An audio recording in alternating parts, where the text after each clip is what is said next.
It amazes me that to convince black people that Donald Trump cares about them, he takes pictures with celebrities. It's amazing to me.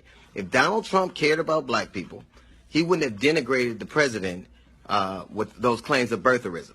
He wouldn't have stoked fears and racist fears of saying this man is less than or is not one of us to become president.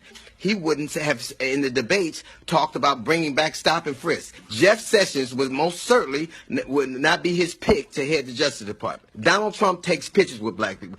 You know why you have a comedian, a rapper, and a football player out to talk about the concerns of the community? Because that's the positions you're used to seeing us in. You'd rather have black people be football players, comedians, and rappers than the president. You'd rather see us run the ball than run the country. That's why you do it. I ain't gonna never forget what you said about this man and how you got where you are. Some people might, but I never will. I'll never forget how you denigrated his family. I'll never forget how you stoked fears. Fuck you now and fuck you forever.